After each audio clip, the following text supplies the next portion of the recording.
will succeed in bringing people in. I think people will see this movie. Yeah. I think people will be excited to see and hear about this giant gorilla beating the crap out of these lizards. I went in not expecting much, to be honest. Yeah.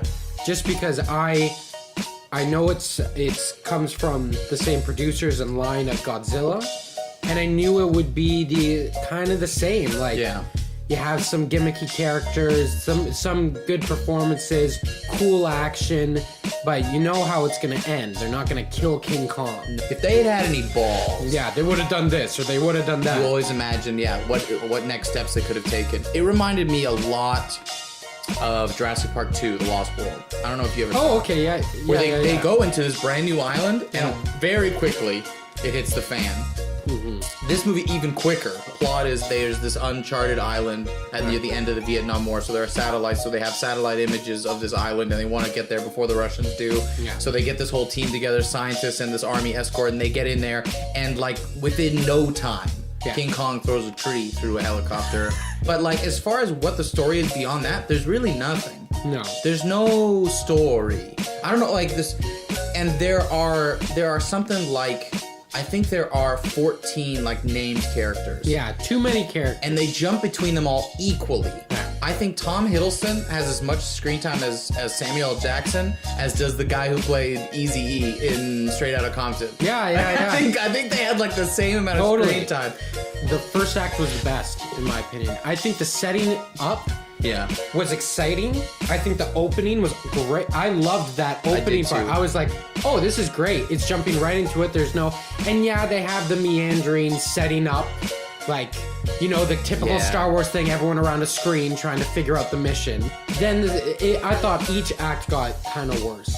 And it kind of, each character was one note. Yes. They each were one note. Except for one. Which is the standout for this movie is John C. Reilly. He steals the whole thing. He does. Because his character, he was amazing. So he plays a downed World War II pilot who crash landed on this island.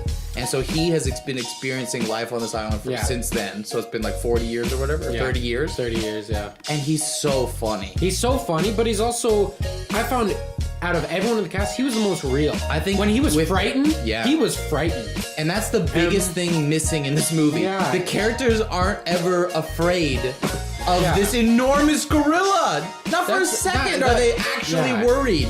That it's so strange. Like, Kong is in the first 30 minutes. Like, he comes in. And, they have reactions about, that's a big monkey. It's more literally like side characters saying to main characters, are we going to talk about this? It just, I felt Godzilla succeeded more in the respect that this is scary. Like, this is a monster. They accepted him too early. I agree. He wasn't scary at all to these characters. No. And there's this really weird and quick turnaround where they turn him into a hero. Kong shows up, kills a bunch of people. You see that in the trailer.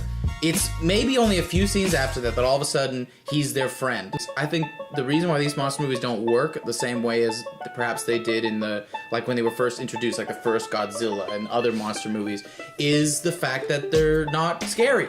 They're good guys somehow. Godzilla becomes a good guy. And I still don't understand the studio's reasoning for that. I guess they want you to be a hero. But I don't understand, like, you can connect with the movie and... Like, making Godzilla good isn't more of a draw for people to go see the movie. No. So I still don't understand this. I understand with King Kong that whoever owns that property, King Kong has always been the good guy. Or at least there's an innocence to him. Yes. Where he just which makes him kind. He's like this animal, but he just, this pretty thing. I want to always protect this pretty thing. Whereas this, it doesn't have that.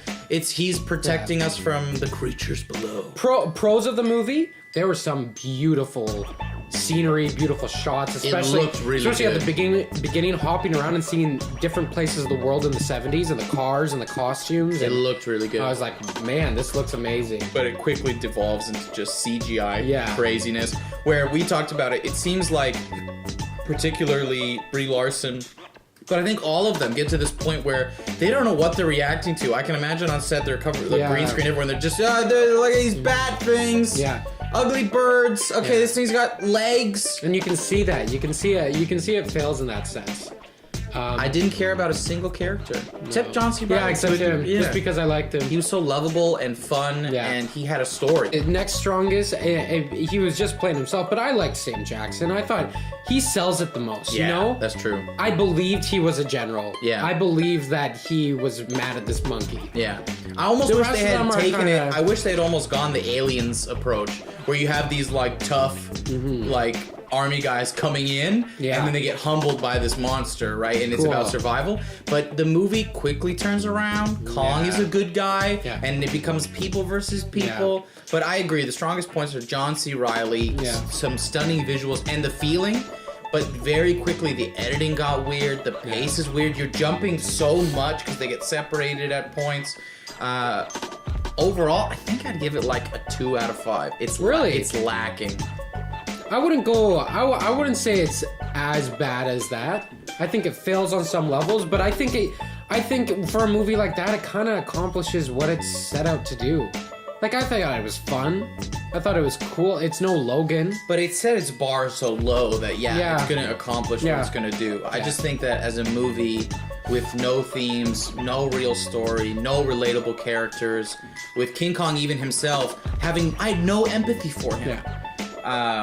Without saying any spoilers, there are certain people who don't like Kong and certain people who do like Kong. And the reasons why they come to that point makes no sense to me. It makes no sense. I must admit, and I know they're completely different movies, but I'm still a big fan of Peter Jackson's King Kong, and I think that succeeds a lot more than this movie. But I know they're two different movies. This is an action-oriented movie. Peter's King Kong is completely different. Maybe, I don't know. It all depends on what you're looking for. Out of 10, I'd probably give it a 6. Yeah. Probably will go down. I'd give it a 4. The more I think about it.